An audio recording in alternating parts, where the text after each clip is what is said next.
हम देखने वाले हैं क्लास 9th मैथमेटिक्स का मॉडल क्वेश्चन पेपर का सेट 1 है ना। इस वीडियो में पार्ट नंबर 2 होने वाला है। पार्ट नंबर 1 में आप लोग को 17 क्वेश्चन को कंप्लीट करवाए थे।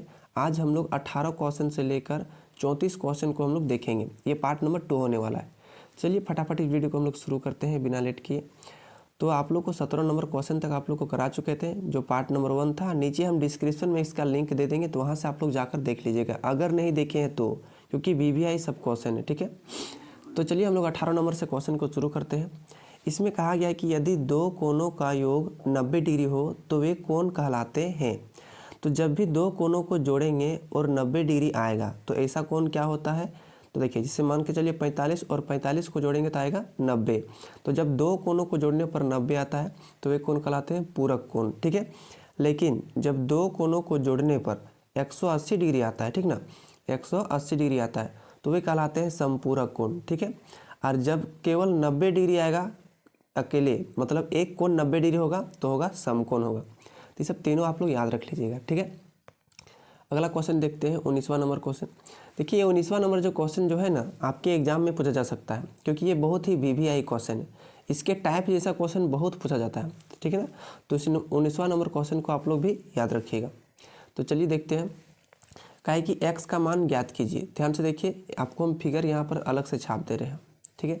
ये आपका समांतर रेखा है, ठीक ना, और ये तिर्यक रेखा है। यहाँ पर दिया गया है x, ठीक ना, और यहाँ पर दिया है 130 दिया गया। तो इसको निकालेंगे कैसे, इसको ध्यान से समझिए, ठीक है।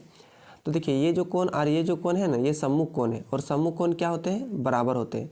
तो ये 130 है तो इधर वाला भी कितना हो जाएगा, 130। आप देखिए, और ये वाला जो कोण है एक ही ओर के अंतः कोण है।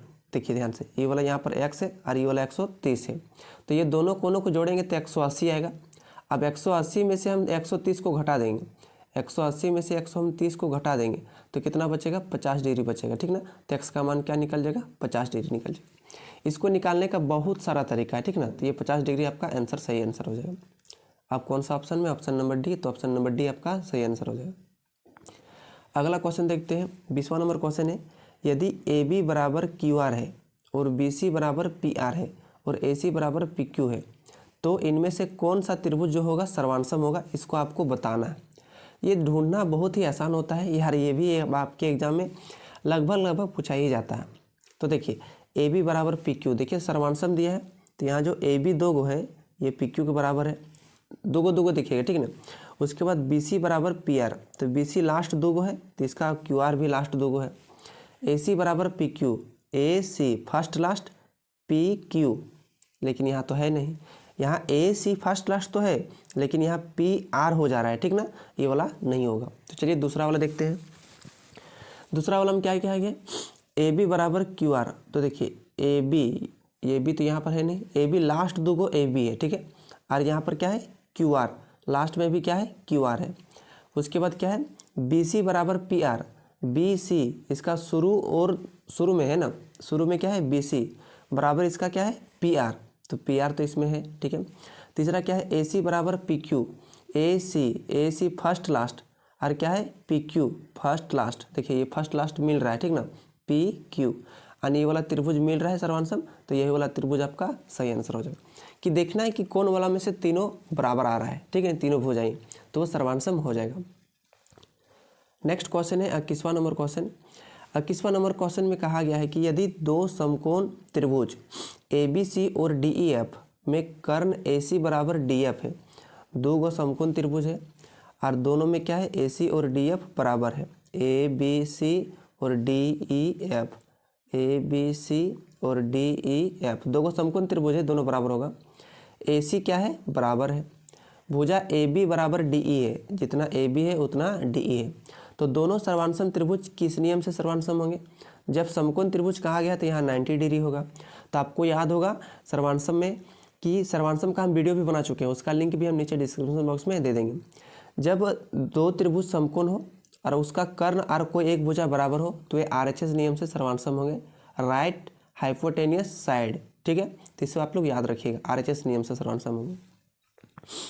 22वां नंबर क्वेश्चन है, इसमें कहा गया है, ये तो परिमेय क्वेश्चन कहा गया, परिमेय भी आप लोग पढ़ लीजिएगा, ये 7 चैप्टर में है मिलेगा आपको। कि त्रिभुज की किन्हीं दो भुजाओं का योग तीसरी भुजा से बड़ा होता है। ये आपको याद होना चाहिए, ठीक ना। तो तीसरी भुजा से क्या होता है, बड़ा होता है, नहीं छोटा होता है तो बड़ा होता है।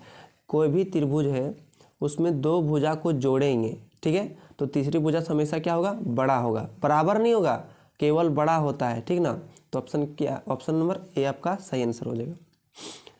अगला क्वेश्चन है कि समचतुर्भुज के विकर्ण परस्पर होते हैं। आपको तो याद होना चाहिए क्योंकि इसके गुण से पूछा गया है। ऐसा चतुर्भुज जिसकी चारों भुजाएं बराबर होती है परंतु कोई कोण समकोण नहीं होती, उसे समचतुर्भुज कहते हैं। तो इसका विकर्ण, तो देखिए इसका जो विकर्ण होता है परस्पर लंब समद्वि भाजक करते हैं। मतलब यहाँ पर क्या करते हैं, लंब समद्वि भाजक करते हैं, मतलब 90 डिग्री का कोण बनाते हैं, ठीक है। तो लंब आपका सही आंसर हो जाएगा, जो कि ऑप्शन नंबर सी में। नेक्स्ट क्वेश्चन है 24 नंबर कि किसी त्रिभुज की किन्हीं दो भुजाओं के मध्य, इसमें क्या क्या आ गया कि किसी त्रिभुज के दो भुजाओं के मध्य, मान के चलो ये ए बी और बी सी है, ठीक है, दो भुजाओं के मध्य बिंदु को मिलाने वाला रेखाखंड। देखिए मान के चलिए ए बी सी एक त्रिभुज है और ए बी के मध्य बिंदु डी है और ए सी के मध्य बिंदु ई है, और ये मिलाने वाला जो रेखाखंड है, ये वाला रेखा मिलाए हैं तीसरी भुजा से। तो तीसरी भुजा क्या है, बी सी है, ठीक ना।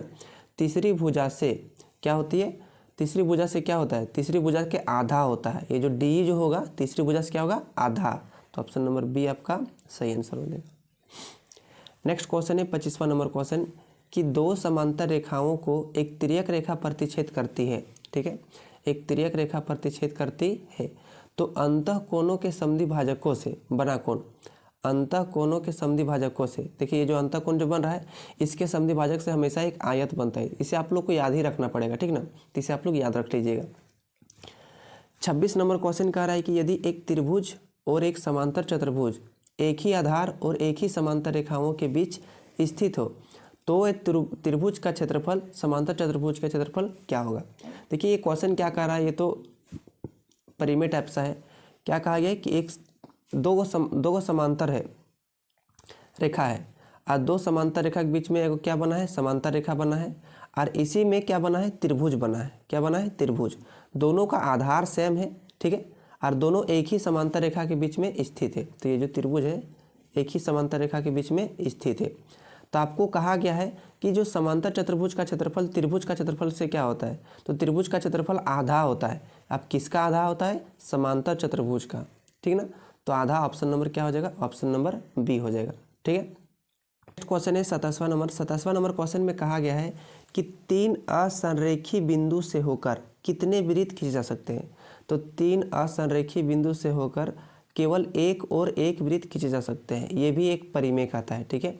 तीन को अलग अलग बिंदु से कितने वृत्त खींच सकते हैं, केवल एक और एक ही वृत्त खींच सकते हैं। इसका तो आप लोग याद ही रखना पड़ेगा, ऑप्शन नंबर ए आप लोग टिक मार लीजिएगा। नेक्स्ट क्वेश्चन 28 नंबर, आकृति में ABCD एक चक्रीय चतुर्भुज है। चक्रीय चतुर्भुज क्या होता है, ऐसा चतुर्भुज जिसका चारों शीर्ष वृत्त के परिधि पर होता है, ठीक है। देखिए इसका ABCD चारों शीर्ष कहाँ है, वृत्त के परिधि पर है। तो चक्रीय चतुर्भुज है जिसमें AC और BD विकर्ण है। देखिए AC और BD क्या है, विकर्ण है, ठीक है। तो BCD का मान ज्ञात कीजिए। आपको हम जूम करके दिखा दे रहे हैं और BCD का मान भी आपको हम ज्ञात करके बता दे रहे हैं। इसको ध्यान से देखिए, ध्यान से, कि BC यहाँ पर एक क्या है, जीवा है वृत्त की। अब जीवा जो है इसके बाद ये जो कोण बना है BAC और BDC, ये एक ही वृत्तखंड के कोण है, क्योंकि एक ही वृत्तखंड के कोण मतलब क्या, एक ही साइड बना है, और एक ही वृत्तखंड के कोण 10.8 परिमेय कहता है, ठीक है। 10.8 परिमेय कहता है कि एक ही वृत्तखंड के कोण बराबर होते हैं। अगर ये 45 है तो ये वाला भी कितना होगा, 45। और क्वेश्चन में आपको बोल रखा है कि BCD ज्ञात कीजिए, BCD, यानी देखेंगे तो कौन वाला कोण कहा गया है, ये वाला कोण आपको निकालने के लिए कहा गया। अब BCD में ध्यान से देखेंगे इस त्रिभुज में कि तीन कोण में दो कोण तो मिल चुका है, एगो 55 दिया गया है, और ये 45 कैसे मिला कि एक ही वृत्तखंड के कोण बराबर होते हैं, ठीक है। तो ये वाला कोण कितना निकलेगा, तो ये दोनों कोण को जोड़ेंगे 45 और 55 को, और 180 में से घटा देंगे। 45 और 55 को जोड़ेंगे तो आएगा 100, और त्रिभुज के तीनों कोणों का योगफल होता है 180। अब 180 में से 100 चला जाएगा तो कितना बचेगा, 80, यानी BCD का मान निकल गया आपका 80 डिग्री, ठीक है। तो आराम तरीके से आप निकाल सकते हैं। तो 80 डिग्री कौन सा ऑप्शन में है, तो आराम से देखिए और 80 डिग्री को टिक मारिए, ठीक है, ऑप्शन नंबर सी में। नेक्स्ट क्वेश्चन 29 नंबर, एक त्रिभुज ABC की रचना संभव नहीं है। देखिए ये रचना चैप्टर से पूछा गया है, ठीक ना। तो ये जो आपको है ना, ये क्वेश्चन ही आपको याद रखना पड़ेगा, या इसका जो बनाने का तरीका है सबसे पहले उसको ही समझना पड़ेगा, ठीक ना। ये पर्कल की सहायता से आप समझ सकते हैं, बिना पर्कल और हथियार की सहायता से आप नहीं समझ सकते। ABC की रचना संभव नहीं है, तो इसको शॉर्टकट में याद रखिए कि दो भुजा का जोड़ जो होता है तीसरी भुजा से बड़ा होता है लेकिन बराबर नहीं होता है, ठीक है। तो यही वाला क्या हो जाएगा, संभव नहीं हो जाएगा। क्यों? क्योंकि यहाँ पर क्या दिया है, बड़ा और बराबर दिया है। ये जो चिन्ह है ना, ये बड़ा है और इसका मतलब होता है बड़ा या बराबर। तो आपको हम पीछे एक क्वेश्चन में भी बताएंगे, ठीक ना। क्वेश्चन आप लोग देख चुके होंगे, तो वही वाला उसी वाला क्वेश्चन से लगभग पूछा गया, तो ये वाला ऑप्शन हो जाएगा। 30वां नंबर क्वेश्चन का है कि एक त्रिभुज का क्षेत्रफल ज्ञात कीजिए जिसकी दो भुजाएं 8 सेंटीमीटर और 11 सेंटीमीटर और जिसका परिमाप दिया है 32 सेंटीमीटर। चलिए इसको हम लोग सॉल्व करने का प्रयास करते हैं, ठीक है। एक त्रिभुज है जिसकी दो भुजा दे दिया गया है, एक दिया है 8, एक दे दिया है 11। इसका परिमाप का मतलब क्या होता है, तीनों भुजा का जोड़। तीनों भुजा का जोड़ कितना दिया है, 32, और दो भुजा कितना है, 11 और 8 कितना हो गया, 19। तो ये वाला भुजा कितना निकलेगा, 13 निकल जाएगा। क्या निकल जाएगा, 13 निकल जाएगा। तो तीनों भुजा तो निकल गया। अब 3 भुजा निकल गया, इसका क्षेत्रफल कैसे निकालेंगे, हीरोन के सूत्र से निकालेंगे, ठीक है। तो यहाँ तो फॉर्मूला पूरे लिख दिया है, ठीक ना। तो तीसरा भुजा कितना निकल गया, 13 निकल गया। तो चलिए हीरोन के सूत्र आप लोग बैठा के दिखाते हैं, ठीक ना। तो क्या होता है, √S × S - A। तो सबसे पहले क्या करेंगे, S का मान निकालेंगे। तो S बराबर क्या होता है, A + B + C/2। A का मान 8, B का मान 11 और C मतलब तीसरा भुजा। दो भुजा का जोड़ कितना है, 19। तो तीसरा भुजा कितना निकलेगा आपका, 13 निकल जाएगा। तो C का मान 13 निकल जाएगा, बटे 2 जोड़ने पर कितना आएगा, 32 बटे 2, इसका मतलब कितना हो जाएगा, 16। तो S का मान कितना निकल गया, 16। चलिए इसको हम मिटा देते हैं और यहाँ हम पुटिंग कर देते हैं, ठीक है। तो चलिए √S × S - A। तो S का मान निकला 16, तो 16 - A का मान है 8, फिर 16 - B, इसका मतलब कितना है, 11, फिर 16 - C का मान निकला था 13 निकला था, ठीक है। तो चलिए इसको हम लोग सॉल्व करते हैं। 16 और 16 में 8 जाएगा, कितना बचेगा, 8, और 16 में 11 जाएगा तो कितना बचेगा, 5, और यहाँ 16 में 13 जाएगा तो कितना बचेगा, 3 बचेगा, ठीक है। अब इसका गुणनखंड कर देते हैं। 16 का गुणनखंड कितना हो जाएगा, 2 × 2 × 2 × 2। 8 का गुणनखंड हो जाएगा 2 × 2 × 2, ठीक है। 5 का गुणनखंड तो होगा नहीं और 3 का गुणनखंड तो होगा नहीं। यहाँ पर 2 को 2 मिला तो 1 2 बाहर, 2 को 2 मिला तो 1 2 बाहर, 2 को 2 मिला तो 1 2 बाहर, मतलब 3 ठो 2 जो है बाहर आ जाएगा। और अंदर में क्या बचेगा, 2 × 5 × 3, क्योंकि सब तीनों का जो है जोड़ा नहीं मिला, ठीक ना। तो 2 × 5 × 3 गुना कर देते हैं। 5 दूना कितना हो जाएगा, 10, और 10 तिया 30, और बाहर गुना कीजिए, 2 दूनी 4, 4 दूनी 8, तो आ गया 8√30, 8√30। अब 8√30 कौन सा ऑप्शन में है, ध्यान से देखिए, ऑप्शन नंबर सी में। तो ऑप्शन नंबर सी आपका सही आंसर हो जाएगा। इसको आसान तरीके से सॉल्व कीजिएगा, ठीक ना। 31 नंबर क्वेश्चन है कि हीरोन सूत्र में त्रिभुज का क्षेत्रफल √S × S - A × S - B × S - C होता है, सबको पता है हीरोन का सूत्र। लेकिन पूछा है कि इसमें ABC क्या होती है। ABC त्रिभुज की भुजाएं होती है। अभी तो आपको हम बताएं कि ABC क्या होती है, त्रिभुज की भुजाएं। तो ऑप्शन नंबर क्या हो जाएगा, ऑप्शन नंबर ए आपका सही आंसर हो जाएगा। इसमें कभी कभी पूछता है कि S का मतलब क्या होता है। तो S का मतलब होता है सेमी पेरीमीटर, इसका मतलब होता है त्रिभुज का अर्ध परिमाप। S का मतलब अर्ध परिमाप और ABC का मतलब त्रिभुज की भुजाएं, ठीक है। तो चलिए अगला क्वेश्चन देखते हैं, 32वां नंबर क्वेश्चन। ये भी क्वेश्चन इंपॉर्टेंट है। इसमें कहा गया है कि एक घनाकार डिब्बे का एक किनारा 10 सेंटीमीटर लंबाई का है। इस डिब्बे का कुल पृष्ठीय क्षेत्रफल कितना होगा। एक घनाकार बोला गया, आपको याद होना चाहिए कि घनाकार क्या होता है, जिसकी सभी भुजाएं बराबर होती है, ठीक है। और ये ठोस आकृति होता है, ये घनाकार 3D आकृति होता है, ठीक ना। एक भुजा 10 है तो सभी भुजा कितना होगा, 10, क्योंकि घन की सभी भुजाएं तो बराबर होती है ना, ठीक है। तो इसका पूछा है कुल पृष्ठीय क्षेत्रफल। क्वेश्चन को ध्यान समझिए, क्वेश्चन पूछना क्या जा रहा है, कुल पृष्ठीय क्षेत्रफल। तो देखिए घन का कुल पृष्ठीय क्षेत्रफल क्या होता है 6a²। ठीक है, a का मतलब होता है भुजा, तो भुजा का मान कितना दिया है 10, तो 10 का स्क्वायर करना पड़ेगा। 10 का स्क्वायर कितना हो जाएगा 100, और 100 को 6 से गुना करेंगे तो 600, और सेंटीमीटर है तो सेंटीमीटर स्क्वायर, तो 600 सेंटीमीटर स्क्वायर, ये हो जाएगा ऑप्शन नंबर बी। अगर यहाँ पूछता वक्र पृष्ठीय क्षेत्रफल, पूछता वक्र, तो वक्र का फॉर्मूला होता है 4a²। ठीक है, तो ये सब आप लोग ध्यान दीजिएगा। कुल होता है 6a² और वक्र होता है 4a²। 4a² होता तो इसका आंसर आता 400, लेकिन कुल पृष्ठीय क्षेत्रफल है इसलिए इसका आंसर आएगा 600। ठीक है, नेक्स्ट क्वेश्चन देखते हैं 33 नंबर। 33 नंबर में कहा गया कि बेलन का कुल पृष्ठीय क्षेत्रफल क्या होगा, जहाँ r बेलन की त्रिज्या है और h बेलन की ऊंचाई है। मतलब एक कोई बेलन है, इसका त्रिज्या कितना दिया है r दिया है, और इसका ऊंचाई क्या दिया है h दिया है। ठीक है, तो इसका पूछा है कुल पृष्ठीय क्षेत्रफल। तो बेलन का कुल पृष्ठीय क्षेत्रफल होता है 2πr × r + h या h + r। तो 2πr, r का मान r रखेंगे क्योंकि r का मान r दिया है।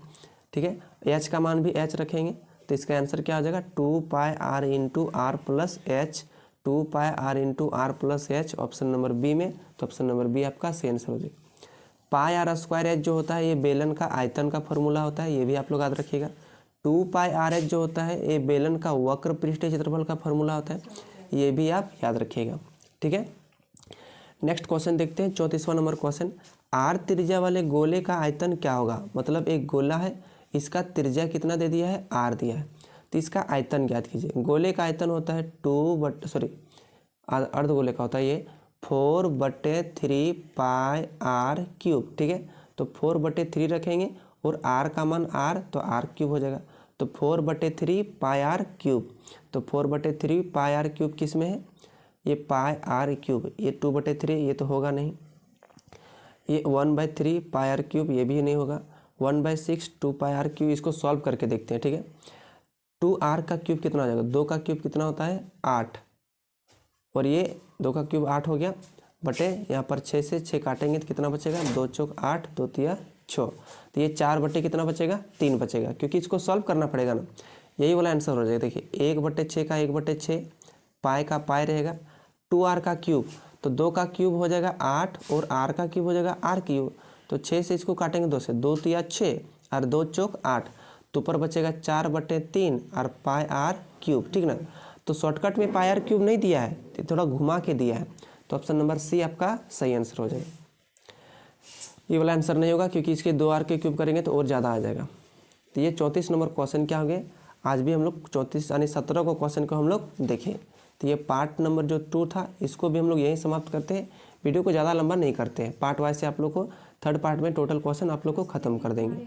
ठीक ना, तो चलिए मिलते हैं अगले वीडियो में, तब तक के लिए थैंक यू सो मच इस वीडियो को अंत तक देखने के लिए।